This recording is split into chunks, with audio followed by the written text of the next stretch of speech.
Gênesis capítulo 8, onde vamos ler esse último capítulo da história,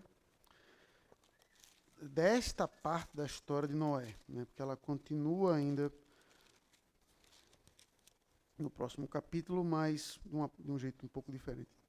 Ajeite. Obrigado. Gênesis 8.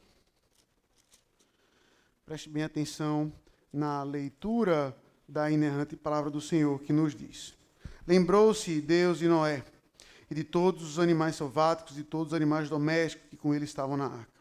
Deus fez soprar um vento sobre a terra e baixaram as águas. Fecharam-se as fontes do abismo e também as comportas do céu, e a copiosa chuva dos céus se deteve. As águas iam se escoando continuamente sobre a terra e minguaram ao cabo de 150 dias. No dia 17 do 7º mês, a arca repousou sobre as montanhas de Ararat, e as águas foram minguando até o 10º mês, em cujo primeiro dia apareceram os cimos dos montes. Ao cabo de 40 dias, abriu Noé a janela que fizera na arca, e soltou um corvo, o qual, tendo saído, ia e voltava, até que se secaram as águas de sobre a terra. Depois, soltou uma pomba, para ver se as águas teriam já minguado da superfície da terra. Mas a pomba, não achando onde pousar o pé, tornou a ele para a arca, porque as águas cobriam ainda a terra. Noé, estendendo a mão, tomou-a e a recolheu consigo na arca. Esperou ainda outros 7 dias e de novo soltou a pomba fora da arca. À tarde, ela voltou a ele, trazia no bico uma folha nova de oliveira. Assim entendeu Noé que as águas tinham minguado de sobre a terra. Então esperou ainda mais 7 dias e soltou a pomba. Ela, porém, já não tornou a ele. Sucedeu que, no primeiro dia do primeiro mês do ano 601, as águas se secaram de sobre a terra. Então Noé removeu a cobertura da arca e olhou, e eis que o solo estava enxuto. E aos 27 dias do segundo mês a terra estava seca. Então disse Deus a Noé: Sai da arca, e contigo tua mulher e teus filhos, e as mulheres de teus filhos, os animais que estão contigo de toda a carne, tanto aves como gado, todo réptil que rasteja sobre a terra. Faze sair a todos para que povoem a terra, sejam fecundos e nela se multipliquem. Saiu, pois, Noé com seus filhos, sua mulher e as mulheres de seus filhos. E também saíram da arca todos os animais, todos os répteis, todas as aves e tudo o que se move sobre a terra, segundo as suas famílias. Levantou Noé um altar ao Senhor, e tomando de animais limpos e de aves limpas, ofereceu holocausto sobre o altar. E o Senhor aspirou o suave cheiro e disse consigo mesmo: Não tornarei a amaldiçoar a terra por causa do homem, porque é mau o desígnio íntimo do homem, desde a sua mocidade. Nem tornarei a ferir todo vivente como fiz. Enquanto durar a terra, não deixará de haver sementeira e ceifa, frio e calor, verão e inverno, dia e noite. Vamos orar? Senhor Deus, que o teu Santo Espírito nos ilumine para entendermos a tua palavra nesta noite. Pai, destampa os nossos ouvidos, os nossos corações para essa história tão conhecida, tão incrível. Ó Pai, possamos ver a tua graça, o teu amor, o teu cuidado nesta noite também. Tem misericórdia, portanto, nós, Senhor, e em Cristo que nós oramos. Amém. Crianças, essa história aqui você conhece, assim, desde que você é pequeno. Tá? Ou seja, sua mãe, seu pai, já contou para você várias vezes a história de Noé. Tá? Um homem que fez uma arca, onde Deus ia destruir tudo, e colocou os animais dentro da arca, e aí depois ia chover por 40 dias e 40 noites, depois de um tempo a água baixou, e aí Noé e toda a sua família saíram são e salvos para um novo mundo. Então veja, que se sua mãe e seu pai lhe contou isso, ele contou a história toda. Sabe? A história de Noé, ela não é uma história, essa história do dilúvio, que ela é cercada de muitos detalhes ou de aspectos que são um pouco mais complicados de entender. Não é. A história ela é bem direta, tá? Como a gente leu aqui, como você ouviu. Então, o que eu queria, crianças, destacar dentro dessa história de Noé, para vocês são duas coisas. Tá? Duas aplicações bem diretas. A primeira, veja que Deus mandou Noé construir uma arca. dentro de um contexto que parecia absurdo. Tá? Ou seja, não tinha chovido ainda. As águas, e quando você vai ler o texto de Gênesis 7, quando começa o dilúvio, o que é que você lê? Que a arca, ela estava sobre a terra, ou seja, nem para dizer que colocou perto de um rio. Então foi como se tivesse feito um navio lá no meio do... Eu nem vou colocar no meio do shopping do Rio Poti, porque tem o rio do lado, né? Vai que um dia transborda e acaba. Mas é como se tivesse colocado um barco no meio do deserto. Para quê? E aí depois de quase 100 anos, porque pastor, como é que chegou a essa idade de 100 anos? Que o texto vai dizer que quando Noé teve seus filhos, foram 500 anos. E aí veja que é justamente depois disso que Deus vai dizer, faz a arca. Então alguns acreditam que quando Deus mandou construir a arca, foi perto ali dos nascimentos dos filhos de Noé. Então, e a chuva caiu quando Noé tinha 100 anos, 600 anos. Então você tem um espaço de 100 anos aqui. Tá? Era um trabalho longo, era um trabalho duro. Mas a partir do momento, crianças, que Deus mandou ele fazer isso, esse Deus também o sustentou. Deus não mandou, ele disse, ó Noé, te vira. Mas a partir do momento que o próprio Noé acreditou que aquilo ali era a vontade de Deus, necessariamente ele também acreditou que Deus estaria o sustentando para uma tarefa que aos olhos de qualquer pessoa ia parecer loucura. E veja o que um homem fez. O texto não fala dele sendo assessorado por servos, para o bem da verdade, o texto não fala nem dele sendo ajudado pelos filhos. Então, se você pensar assim, foi Noé que fez tudo, você não vai estar muito longe da verdade. Então, vejam, crianças, que foi um trabalho grande, longo, algo que literalmente entrou na Bíblia, mas como Deus capacitou e usou Noé para tal coisa. Então, essa é a primeira aplicação, crianças. Eu não sei o que Deus tem reservado no futuro para você. Não sei qual a profissão, se um médico, um engenheiro, professor, piloto, eu não sei. O que você tem que ter é a consciência de que se você está em Cristo, nesta grande arca, você é sim capaz de grandes coisas. Porque Deus o chamou para isso. Veja que com isso eu não estou dizendo que você vai ser um sucesso, você vai ter muito dinheiro, eu não estou dizendo isso. Mas eu estou dizendo que a capacidade tem. Por quê, crianças? Porque nós vivemos um Deus que, mais do que o dilúvio, que venceu a morte em Cristo Jesus. Nós temos um Deus que é o Deus do impossível.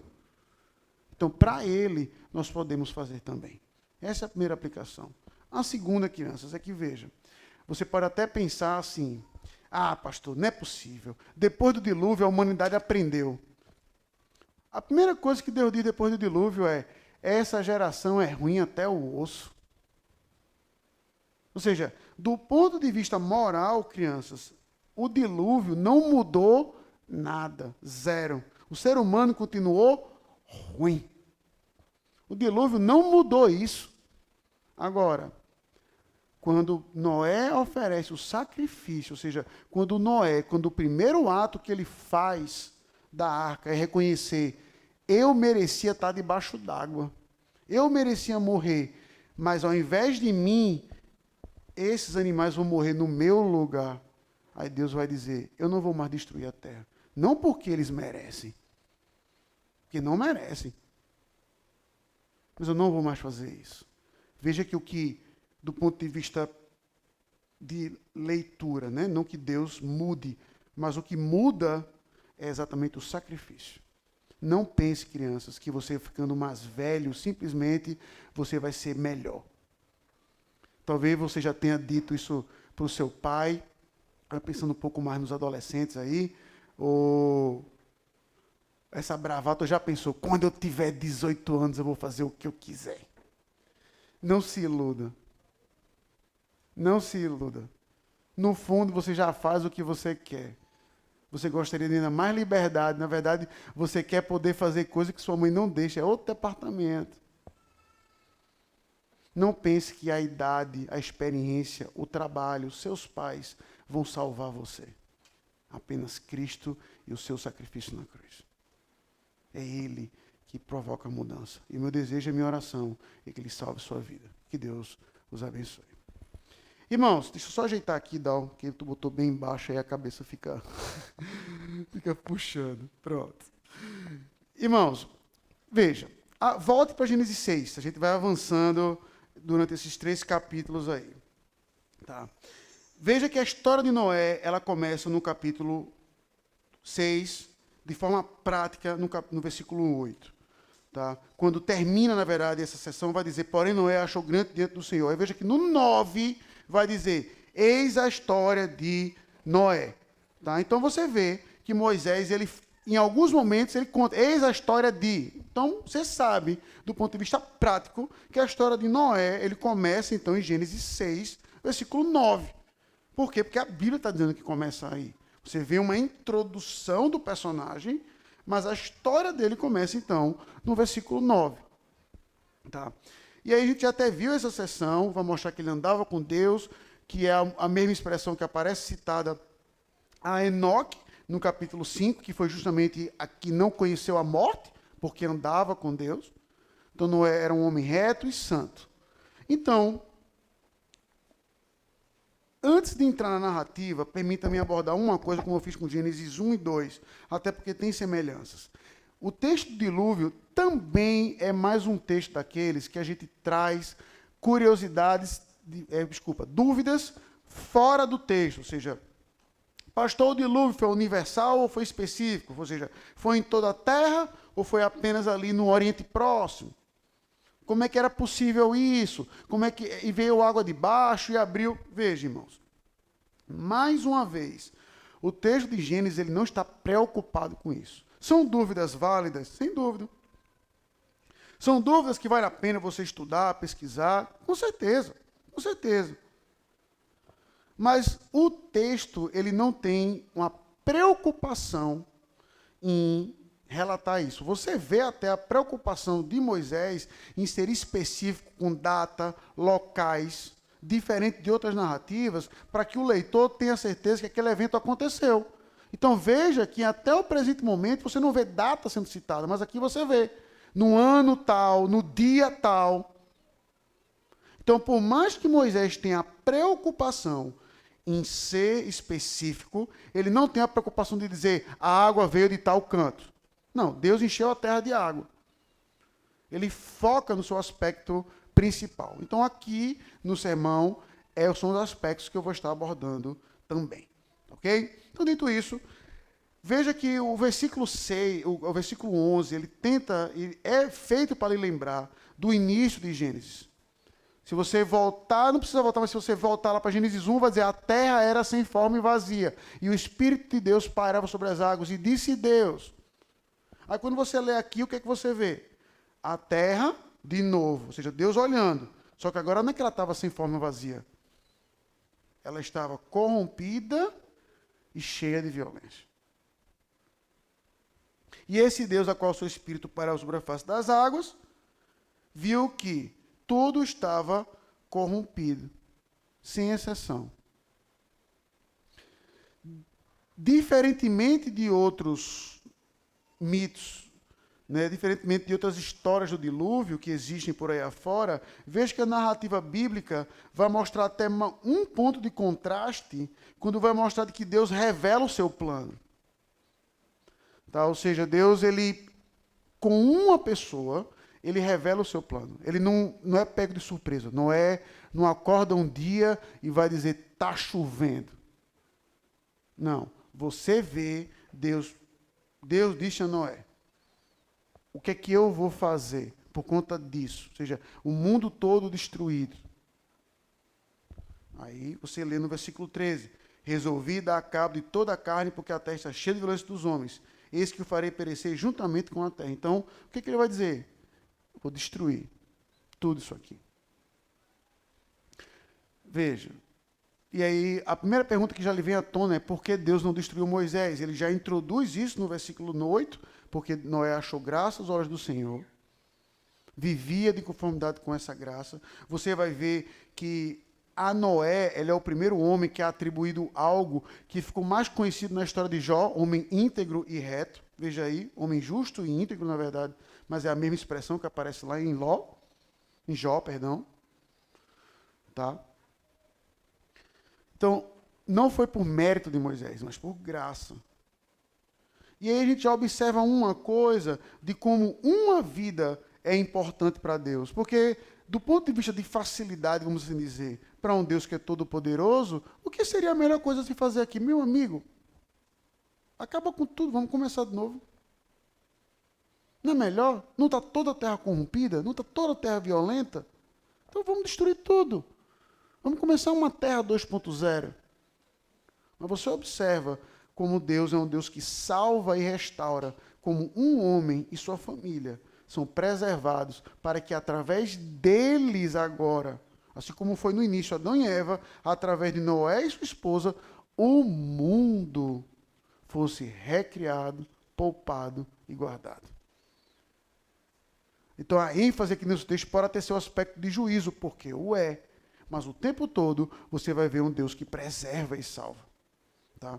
Então, no versículo 15, tá? Do 14 e 15, você vai ver as orientações para essa arca. Né? Eu brinquei de manhã com o Sr. Josué, do tamanho que ele falou, a medida bíblica, em côvado, tá? Trazendo para metros, tá certo? A arca tinha 135 metros de comprimento, 22 metros de largura, tá certo? Desculpa, 22 metros de... Deixa eu pegar aqui. Não, tá certo. Largura, 22, deixa eu filar aqui, pronto, e 15 de altura. Tá? 135 metros de comprimento, 22 metros de largura, 15 metros de altura. Então, era algo grande. Tá certo? Não era qualquer bobagem, não era como eu brinquei de manhã, uma canoa. E veja que algo que vai ser também recorrente ao longo das narrativas de Moisés, e aqui eu não vou abordar tanto isso, tudo o que Deus manda construir, ele orienta. Ele nunca confia na imaginação do ser humano.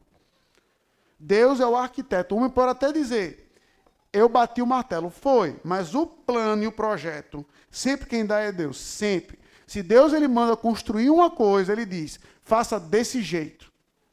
Pode perceber, na arca a mesma coisa. Ele diz o material da árvore que tem que escolher, ele fala qual tipo de betume que você vai usar, ele fala o tamanho e ele fala como deve ser, o que deve ter em cada coisa, no versículo 16. Então, Deus é o arquiteto da arca. O Noé construiu, mas o design foi feito pelo próprio Deus. Tá?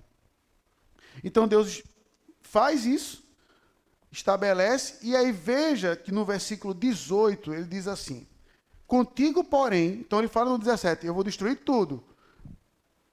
Noé, contigo, porém, estabelecerei, ou uma tradução mais precisa, confirmarei a minha aliança contigo. Entrarás na arca, tu e teus filhos, tua mulher e as mulheres dos teus filhos. Pronto. Essa questão da aliança é o único ponto que eu não vou explorar nessa exposição, porque o próximo sermão é justamente todo o pacto de Noé. Certo? Então lá nós vamos ver esse aspecto também em profundidade com a exposição de Gênesis 9. O fato que você vê que Deus entra em aliança com Noé, vai dizer que vai confirmar a aliança com ele, ou seja, uma prova que já houve um pacto pregresso, que foi o pacto que ele fez com Adão, e agora contigo eu vou confirmar, você vai ser salvo. A promessa que eu fiz a Adão lá atrás, se Deus destruísse, veja como é interessante, se Deus destruísse a Noé, ele falharia no pacto que ele fez. Porque ele prometeu ao homem, dizendo que ia sair o descendente da mulher. Então você vê como Deus é fiel nos seus pactos, até nesse aspecto. A preservação de Noé é para que o próprio Deus não ficasse como mentiroso diante do pacto que ele fez com Adão lá no Éden. E ele disse isso claro, eu vou confirmar a minha aliança contigo e com a tua família. E aí veja que toda a terra está destruída. Desculpa, condenada por conta disso. Mas você vê que no 19 e 20, você vai ver que Deus orienta a Noé o quê? Que é a parte mais fantástica do ponto de vista de proporção da narrativa. Você também, Noé, vai pegar macho e fêmea, segundo sua espécie, e vai colocar dentro da arca. Então, observe que a ideia da arca é realmente a preservação. Isso era um lembrete para o próprio Noé, como ele deveria, porque quando acabasse o dilúvio, Noé poderia olhar ao redor e dizer assim, rapaz, só sobrou a gente. Imagine num mundo inteiro, que o texto vai dizer que o dilúvio pegou o mundo inteiro. Hoje a gente tem o quê? 7 bilhões de pessoas. É gente que não acaba mais. Aí você imagina Noé olhando para o lado, contando 1, 2, 3, 4, 5, 6, 7, 8. Rapaz, só tem a gente. Nesse mundo todo. E Deus, aqueles 8, particularmente a Noé, como cabeça do pacto, vai dizer, não apenas vocês, mas a minha criação, pastoreie ela também, preserve. Elas vão crescer e multiplicar. É o seu papel preservá-las também. Eu estou colocando elas sob o seu cuidado, do mesmo jeito que eu disse para Adão sujeitar a terra, no seu caso também. Ah, pastor, só esse ponto eu vou entrar aqui. Mas aí tenho 2 dúvidas. Como é que entrou todo animal da arca se tem bicho que é grande pra caramba? E como é que esses bichos obedeceram a Noé? Como é que um leão, Noé vai lá, vem cá, totó. Entendeu? E entra aqui. Irmãos, sobre a questão do tamanho, é só você imaginar que existe a possibilidade completamente real e possível dos animais entrarem beber na arca. Eu sei que para fins de drama, a gente gosta de imaginar aqueles elefantes gigantes entrando, a girafa com o pescoço para o lado de fora da arca, dentro do desenho infantil.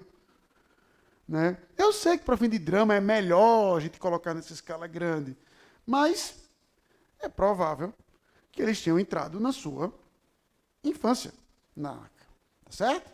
E é óbvio que, como era uma situação completamente atípica, que você precisa imaginar que Deus usou da sua providência para tapar a boca dos animais ali, por exemplo.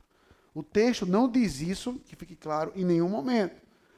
Mas, à luz do contexto de todo o milagre que está ali vai acontecer, não é nem um pouco absurdo você imaginar isso. Tá? Então, veja que o capítulo 6, ele vai terminar com algo que é pontuado ao longo de toda a narrativa até o capítulo 8. Que é uma característica do homem íntegro e reto, que é Noé. Como vai dizer o versículo 22, assim fez Noé, consoante a tudo que Deus lhe ordenara. Essa é a maior característica de Noé relatada nesses 3 capítulos que a gente vai ver. Que Noé, antes de qualquer coisa, ele era obediente. Como é que você sabe que Noé era íntegro e reto ao Senhor? Porque o tempo todo o texto vai dizer, ele obedeceu ao Senhor. Deus mandou, Noé fez. Deus mandou, Noé fez. E o texto ressalta isso. Tá? Então, no capítulo 7, o que é que a gente vai ver aqui que vai destacar a atenção? Veja que no versículo 4, tá, vai falar o tempo do dilúvio. Porque daqui a 7 dias, ou seja, a partir daquele momento que Deus falou, veja, irmãos. É um detalhe narrativo simples. Eita, pastor, está vendo aí? A arca foi feita em 7 dias. Basta você ler o versículo 1. Entra na arca. Então, a arca, quando Deus falou aqui no capítulo 7, a arca já estava pronta. Então, você tem que saber, visualizar que do capítulo 6 para o capítulo 7, passou-se muito tempo. O texto não vai dizer passado. Eu costumo dar o mesmo exemplo. Não tem a Bíblia, muitas vezes não tem aquele argumento de novela. Algum tempo depois. Né? Lembra as novelas antigas, com o último capítulo de novela, sempre tem isso. Acontece alguma coisa e aparece lá no canto da tela. Algum tempo depois. Então, o texto tem, você tem que prestar atenção nessas dicas, nos pontos narrativos. Ok, passou-se algum tempo aqui na narrativa. Tá? Então, veja que no versículo 4, ali está a duração do dilúvio. 40 dias e 40 noites.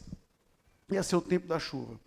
E aí, então, Deus entra na arca, fecha, todos os animais estão dentro, Deus fecha a porta, e no versículo 10, você vai ver exatamente o dilúvio acontecendo. E aconteceu que depois de 7 dias, ou seja, do jeito que Deus falou, vieram sobre a terra as águas do dilúvio. E no versículo 11, como eu tinha pontuado na introdução, veja a precisão jornalística do dia. No ano 600 da vida de Noé, ao 17 dias do segundo mês, neste dia romperam-se todas as fontes do grande abismo e as comportas do céu se abriram. Então, ou seja, dando a ideia que era água embaixo e em cima.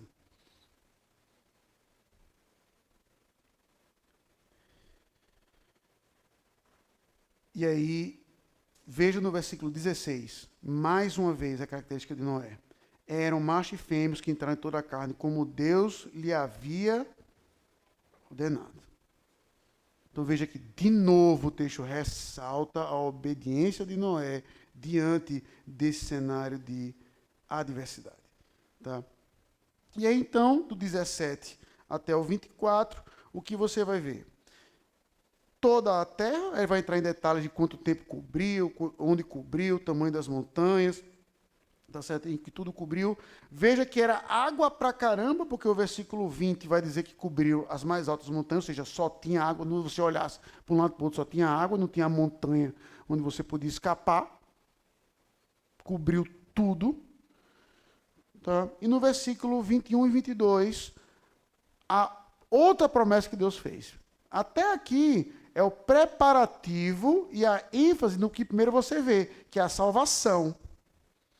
Veja que, apesar, é uma coisa tão bonita nessa narrativa que a gente não atenta. Deus começa dizendo, eu vou destruir todo mundo, Noé.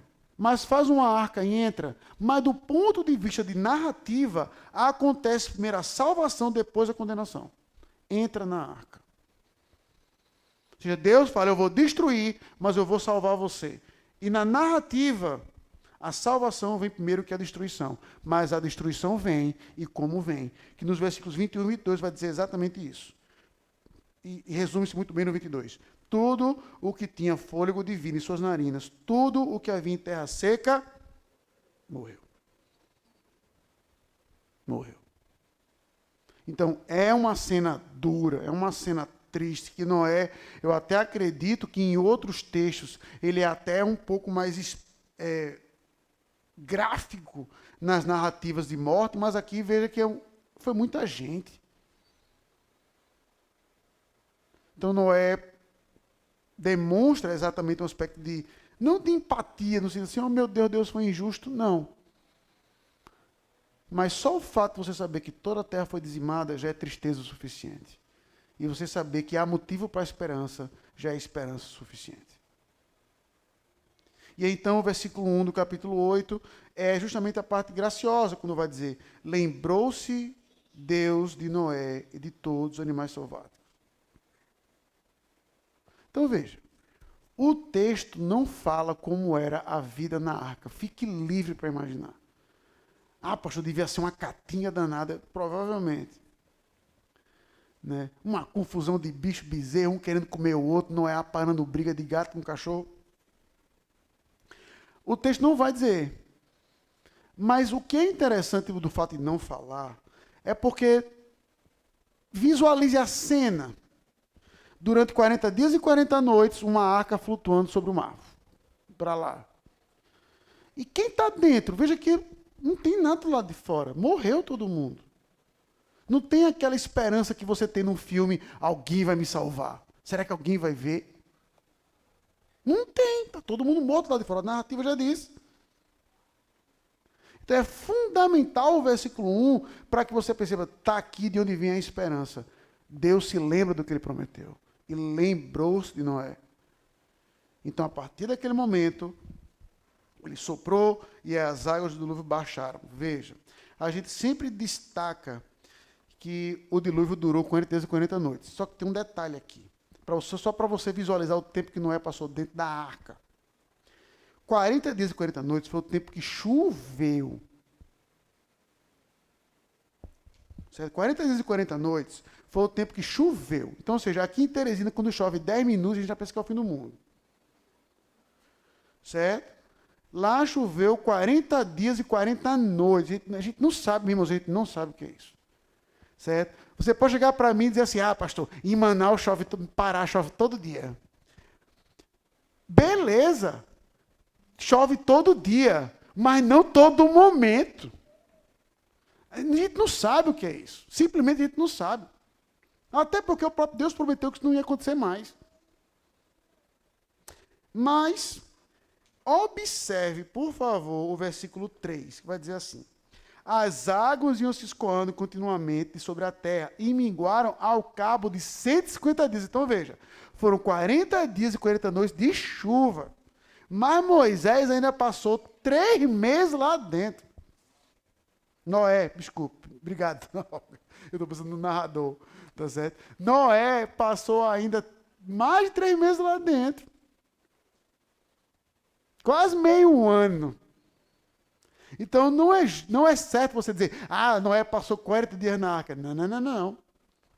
40 dias Noé passou dentro da arca com barulho de chuva. Depois mais 150 sem barulho de chuva. 150 dias. Ou seja, foi muito tempo. Foi quase um ano, se você for contar tudo. Aí, eu quase coloquei isso como uma aplicação, mas permita-me fazer só um breve comentário e piada. E é a gente reclamando de quarentena com internet e Wi-Fi. A gente reclamando de quarentena com TV a cabo, internet, Wi-Fi, Netflix, HBO, com tudo, iFood, para comer comida em casa, para variar a comida, sustentar o trabalho local. Noé passou o tempo que a gente está em quarentena, com a janela fechada, com a porta fechada, com um monte de bezerro gritando no pé da orelha dele. E com a aparente certeza que Deus tinha se esquecido dele. E não aconteceu isso. Continuando, então, perto de concluir. Veja, irmãos, eu sei que o versículo 6 a 12, que é a narrativa da pomba, Noé solta um corvo, o corvo vai e vem, aí solta a pomba não encontrou de pousar, volta, aí solta a pomba de novo, traz um ramo de oliveira, e aí solta de novo e a pomba não volta. Veja, eu já vi 1002 interpretações sobre tentar encontrar significado nisso. Eu me atenho ao texto, tá? Que é o versículo 11. Noé entende a cena, quando vai dizer, assim entendeu Noé que as águas tinham se minguado sobre a terra.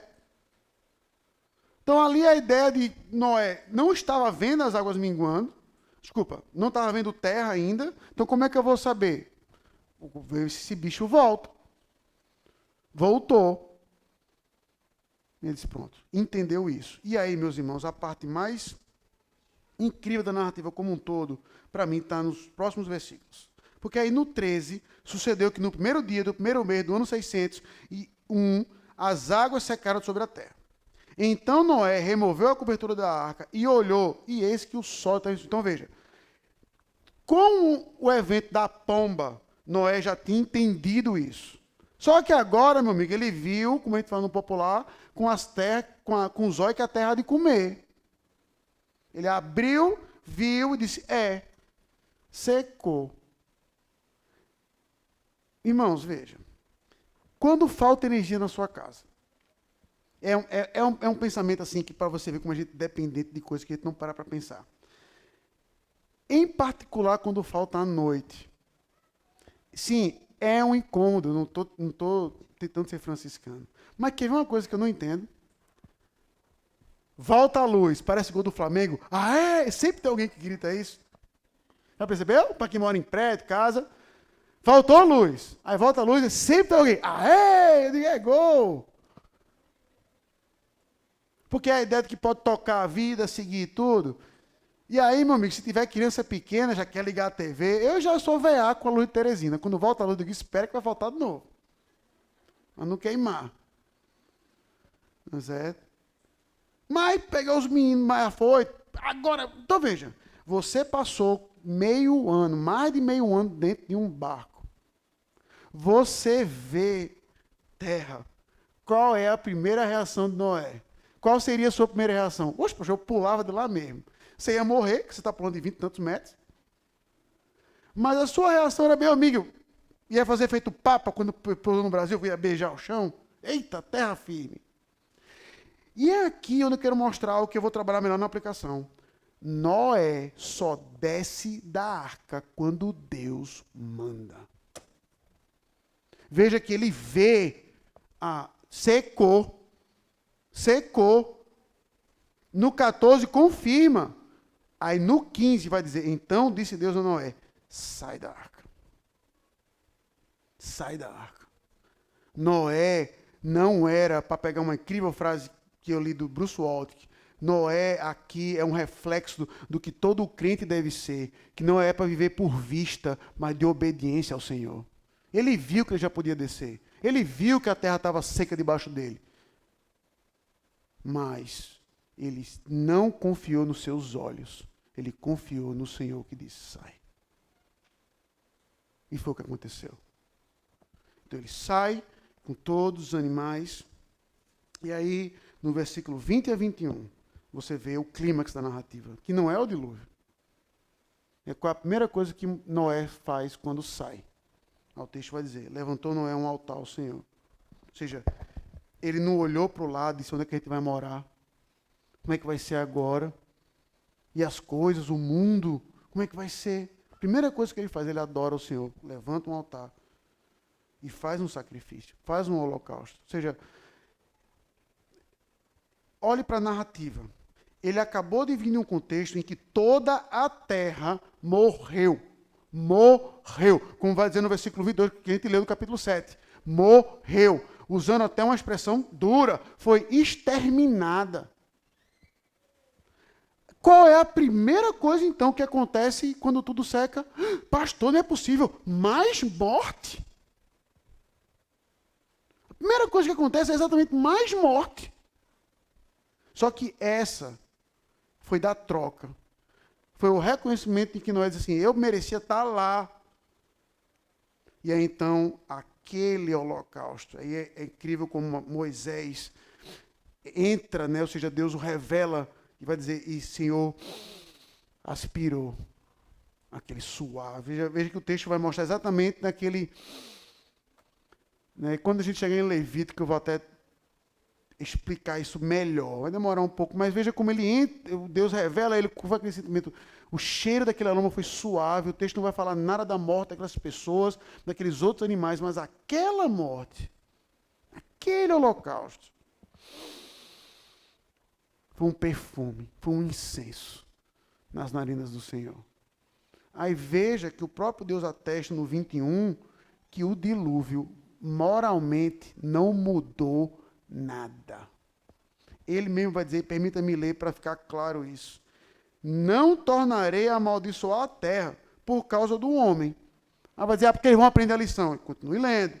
Porque é mau o desígnio íntimo do homem desde a sua mocidade. Nem tornarei a ferir. Ou seja, parece contraproducente, né? Porque Deus está afirmando que o homem é mau desde o nascimento, mas está dizendo, eu não vou destruir mais a terra. Enquanto não deveria dizer, meu amigo, vai destruir de novo.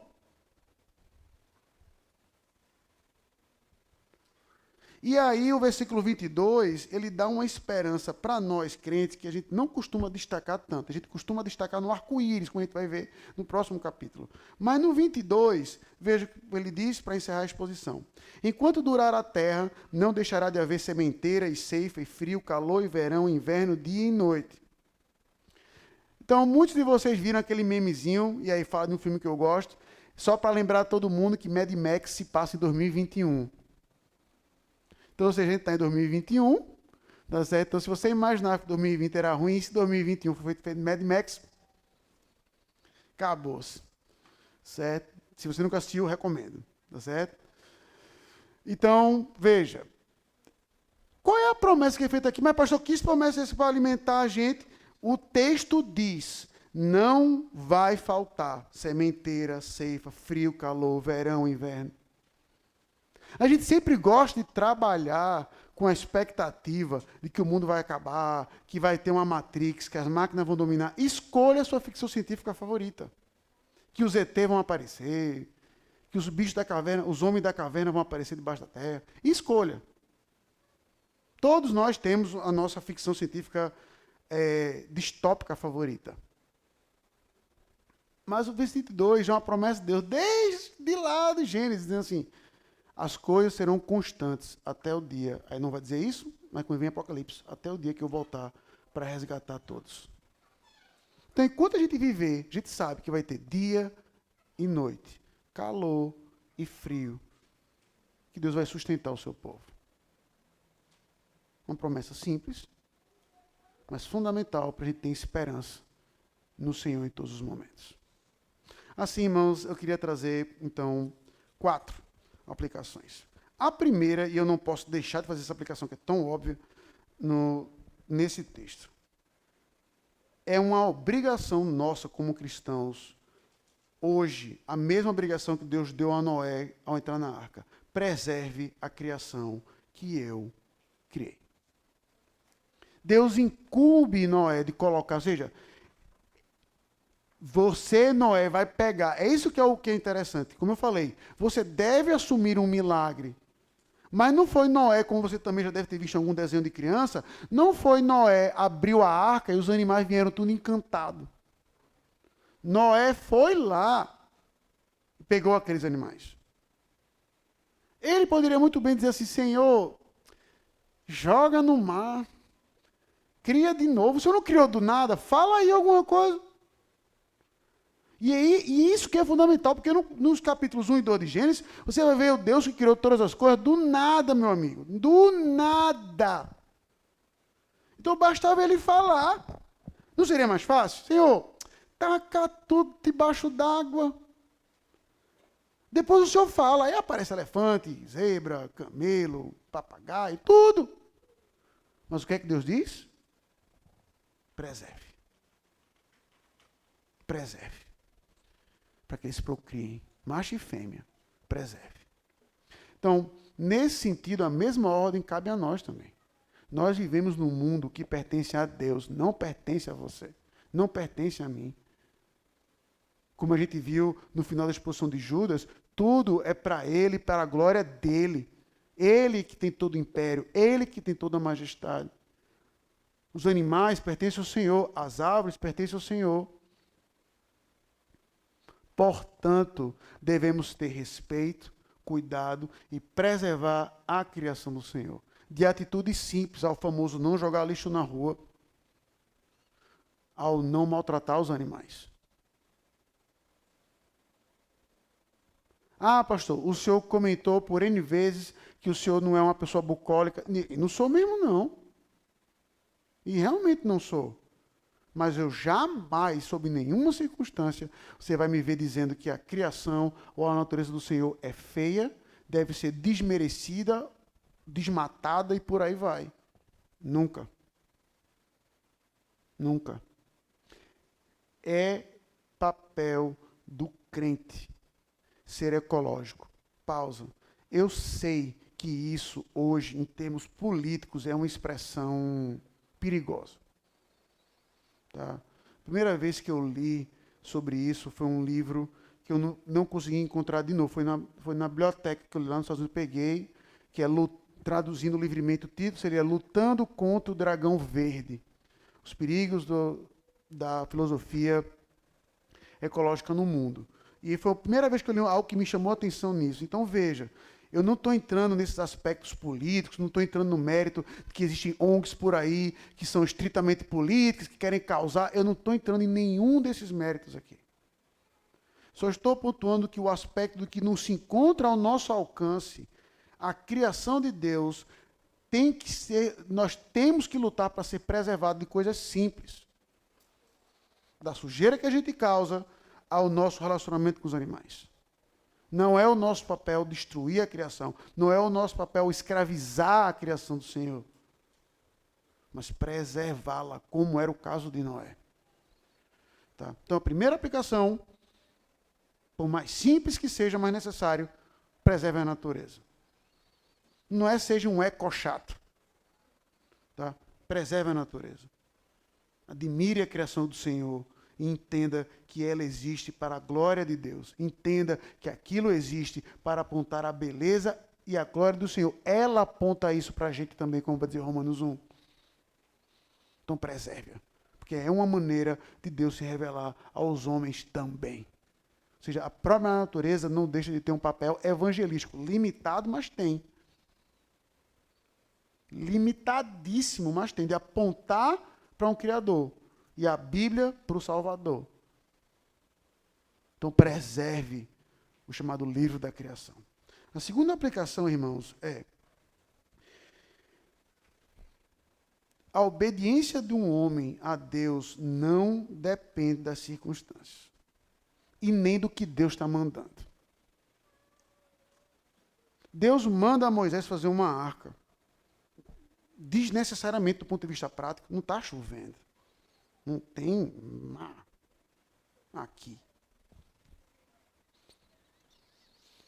Deus manda Noé fazer... E se a gente assumir que Deus mandou Noé fazer uma arca quando seus filhos eram pequenos, foi ele sozinho,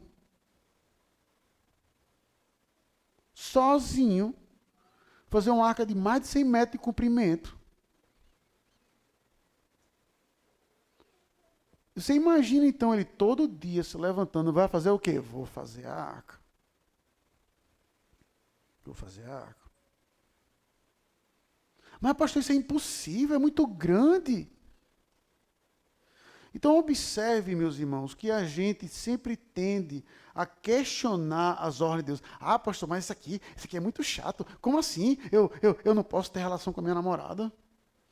Ah, pastor, como assim? Eu não posso beber demais, cair em alcoolismo? Qual o problema de eu dar um pouco de propina, pastor, para ter algo? Qual o problema de eu filar na escola? Todo mundo faz isso, pastor. Para poder ajudar, é a fila santa, né? Não, pastor, você fila, não. Eu dou fila, eu não roubo. Eu ajudo o outro a roubar. Ó, as crianças, não façam isso. Certo? Por favor. Tá? Não pense que você está sendo legal com o seu colega de turma porque você está ajudando ele a roubar. A gente sempre vai olhar para as ordens de Deus e vai dizer, mas isso aqui não dá, isso aqui é duro, isso aqui é difícil. Para que eu vou fazer isso? E, portanto, a nossa vida, por conta disso, sempre é confiar mais nos nossos instintos, sempre é confiar mais nos nossos olhos, sempre é confiar mais nas circunstâncias, no que no Deus que salvou Noé na arca, no que no Deus que nos salvou em Cristo. Então, para a gente olhar para o cenário e dizer assim, rapaz, Deus não ia colocar isso aqui na minha vida se eu não quisesse, né? Veja, irmãos, e aí permita-me ser bem franco e direto aqui. Esse argumento, ele é tão estúpido, e eu não tenho outra palavra para usar, que a gente não para para pensar assim, se Deus colocou isso diante de mim, é porque Deus, então, quer que eu tenha. Me diga o que a isso não se aplica. Então, por exemplo, e aí maximize isso com tudo. Imagine que uma pessoa esqueceu o celular aqui e foi para casa. Deus colocou esse celular diante de mim. Ele quer que eu tenha isso. Ele não ia colocar algo que ele não quisesse que eu tivesse. Aí você pode, literalmente, eita, pastor, isso é bom mesmo, eu vou sair de casa. Aí você, pronto, para ser consistente, veja que tem o carro mais bonito da igreja que você gosta, feche seus olhos e só abra na frente do carro. Olha, Deus não ia colocar esse carro dentro de mim se eu não quisesse que eu tivesse. Eu posso aplicar isso a tudo. Deus não ia colocar essa mulher bonita na minha frente se eu não quisesse que eu tivesse. Deus não ia colocar esse cara legal na minha frente se eu não quisesse que eu tivesse. Deus colocou terra seca diante de um homem que nem água viu por quase um ano. Ele viu as águas.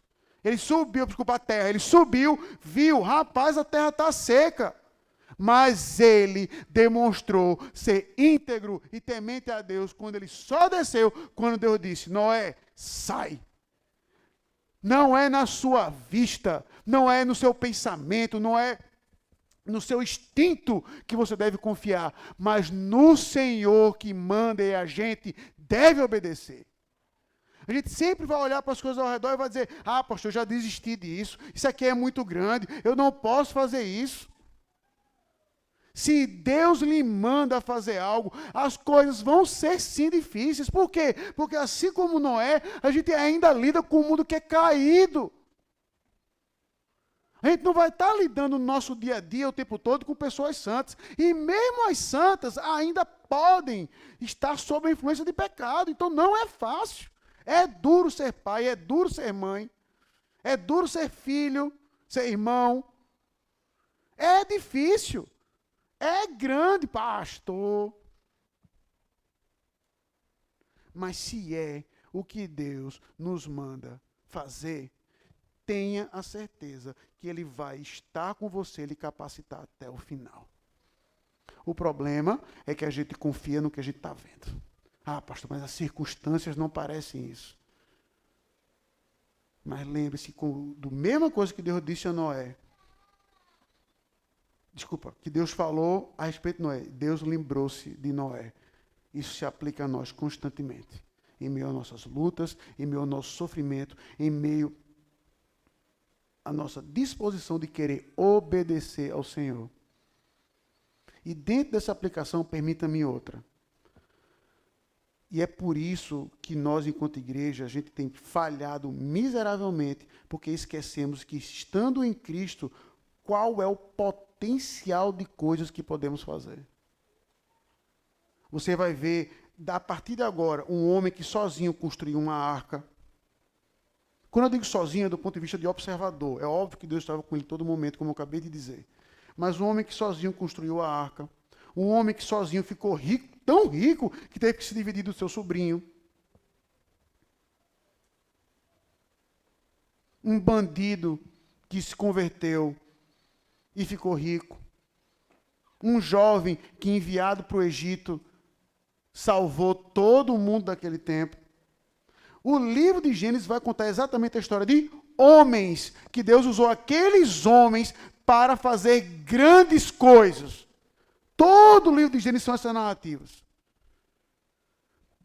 Qual é a diferença, então, de Abraão para você? Qual é a diferença de José para você? Qual é a diferença de Noé para com você?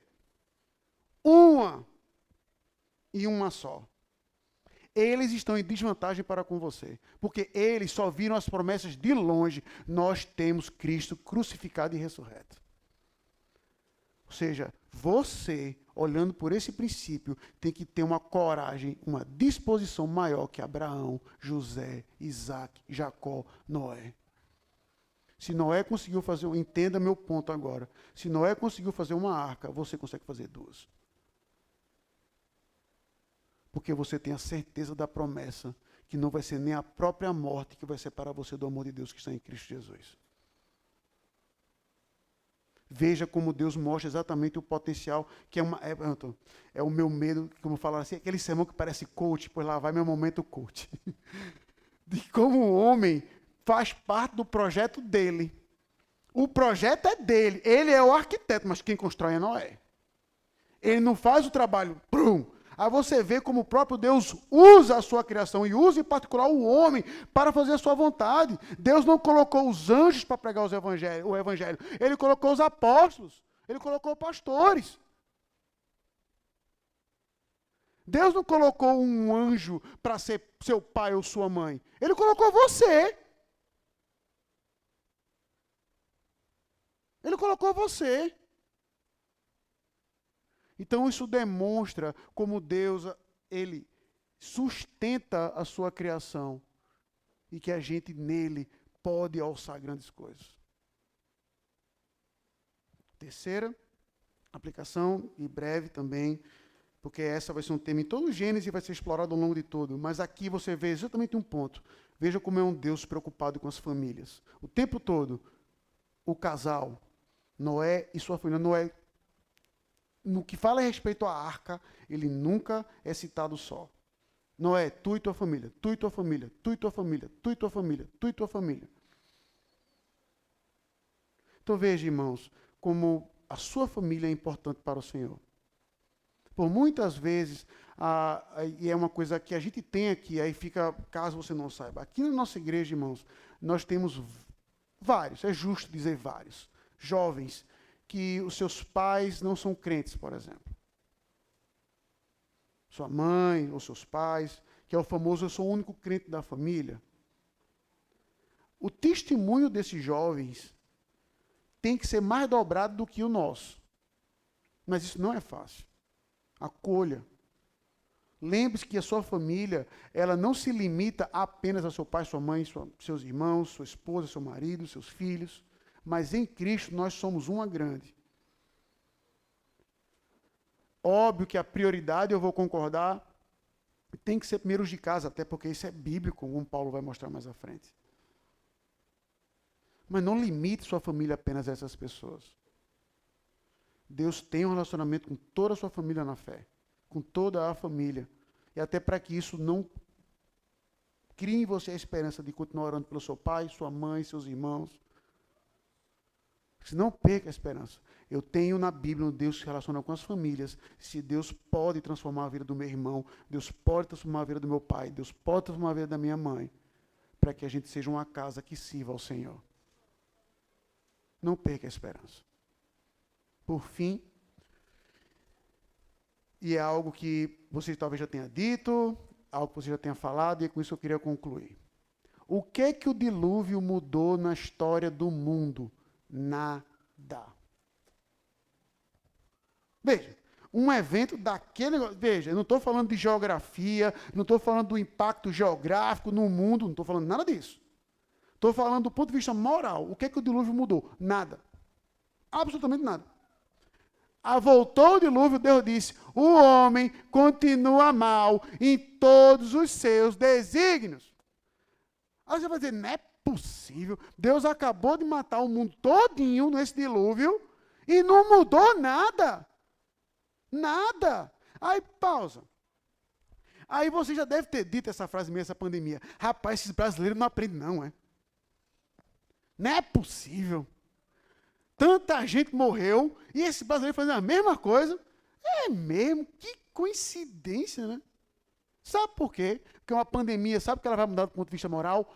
Nada. Você está achando que a vacina vai mudar alguma coisa do ponto de vista moral? Fique tranquilo. Vai não. Você está achando que vai tomar uma vacina, você vai virar a próxima Madre Teresa de Calcutá? Você está achando que você vai tomar uma vacina, você vai virar São Francisco de Assis? Veja, e aí, obviamente, não estou concordando com a frase, só estou fazendo uma piada, tá certo? Em dias de politicamente correto, eu tenho que explicar. É mais fácil você virar jacaré.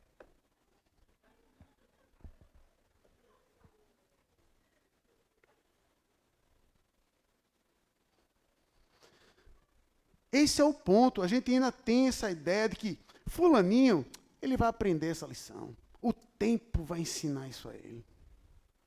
Não, pastor, quando ele crescer, aí ele assim, não, quando ele crescer, ele vai aprender isso. Não, deixa ele passar por uma desgraça, ou então o famoso cântico de homem barra mulher traído. Quando ele perder, ele vai aprender a valorizar o que ele perdeu. Eita. Aí, o que acontece na nossa cabeça é que quando a gente vê aquilo e a pessoa não aprende, a pessoa, como assim não aprendeu? Olha o que aconteceu com ele, não aprendeu nada.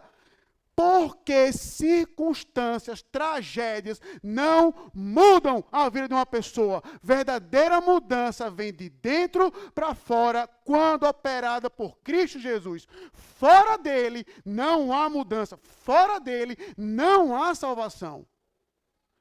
Esse é o grande ponto da passagem. Veja que quando Deus recebe o holocausto, eu não vou mais destruir.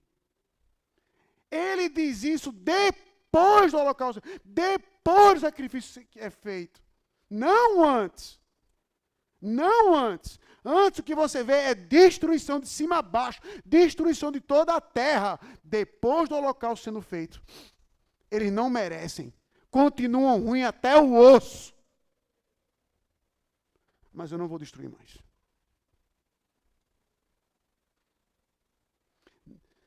Não pense que essa pandemia vai mudar a história do mundo do ponto de vista moral. Não vai. Não vai. Vai mudar a economia do mundo? Concordo.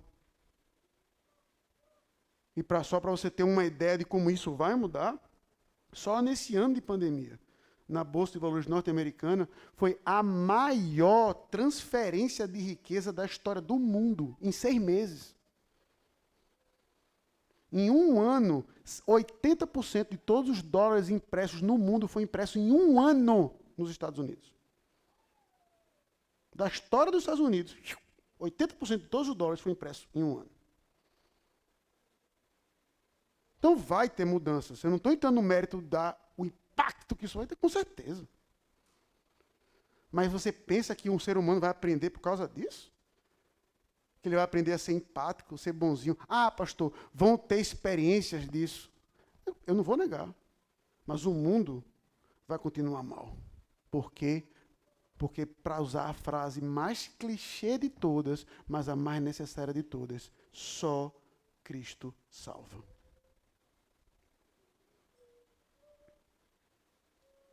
Então não pense que você orar, eu vou orar para que Deus mande uma desgraça para o meu sobrinho para que ele possa aprender isso. Não.